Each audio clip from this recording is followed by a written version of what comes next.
大家好，欢迎来到本期节目。首先给你们抛出一个问题，如果有一天你还没登上前往新加坡的航班，就已经被拦下来，而且理由可能是一项危险旅客的标签，你会不会觉得不可思议？2026年，新加坡即将执行一项新的边境管理政策禁暂令，不管你是谁，不管你是什么身份，只要你涉嫌被标记为高风险旅客，你就可能被航空公司拒绝登机，而且如果航空公司违规再运了你，他们也会被重罚，罚款高达上万新元，甚至面临监禁。有没有觉得这太严格了？今天的内容将深入拆解这项新规，告诉你为什么新加坡要实施这么严厉的政策。作为游客的我们，又该如何避坑，规避这些问题？特别是计划前往新加坡的小伙伴们，这些信息一定要看完哦。第一章，禁暂令到底是什么？首先，2026年起实行的这个禁暂令是什么？它又是针对谁的呢？简单来说，这是一份新加坡移民与关卡局伊卡推出的政策，它的目标就是对高风险旅客进行更严格的预筛查。也就是说，在你登机前往新加坡之前，航空公司和新加坡共同会判断你是不是存在安全问题或者移民风险，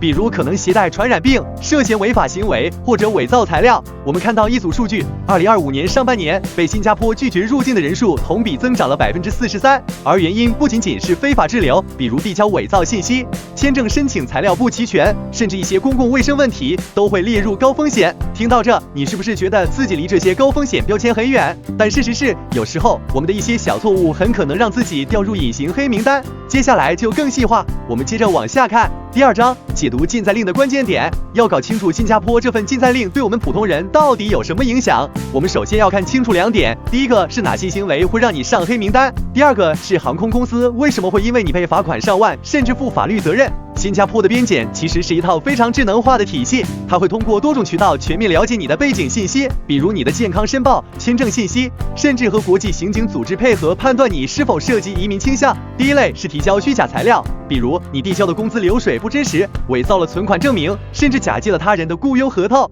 这类情况都会让人直接拒签，严重的会被终身列入黑名单。第二类是拒签历史问题，如果你此前因为资料缺失、经济状况不稳定被拒签，那你在重新申请时，工作人员是会仔细复查的。还有一类大家意想不到的高风险标签，健康威胁，例如某些严重传染病患者很有可能就被认定为国家公共健康威胁。听到这些是不是感觉心里一凉？但其实这些问题都有规避的办法，我们往下揭晓这些坑到底怎么避免。第三章，签证申请与文件审查，这些坑千万不要踩。在新加坡，签证是入境的一块重要敲门砖，跟很多东亚和东南亚国家不同，新加坡的签证制度对真实性的要求非常严格。那我们普通游客该注意点什么？重点一，材料真实，千万别造假。小伙伴们千万别想着侥幸递交任何一份虚假文件，不管是工作证明、工资流水，还是银行存款数据，新加坡的审核系统极其严格，任何一点都能被快速查出来。重点二，个人经济状况审查。如果是单身游玩的游客，尤其需要准备财力证明，样有助于排除你非法谋生的移民倾向。重点三，提前做好行程证明。这里特别建议大家在签证文件中加入足够的证据，像包括酒店预订单、回程机票，甚至可能是和家人社交关系的证明等。所以你看明白了吗？签证只是第一步，一路走下来别让自己掉坑。接着我们看入境那些更容易忽略的小雷区。第四章，新加坡旅游避坑指南。讲到这里，我们来个总结，把所有的关键信息整理好，送你一份实用的避坑攻略。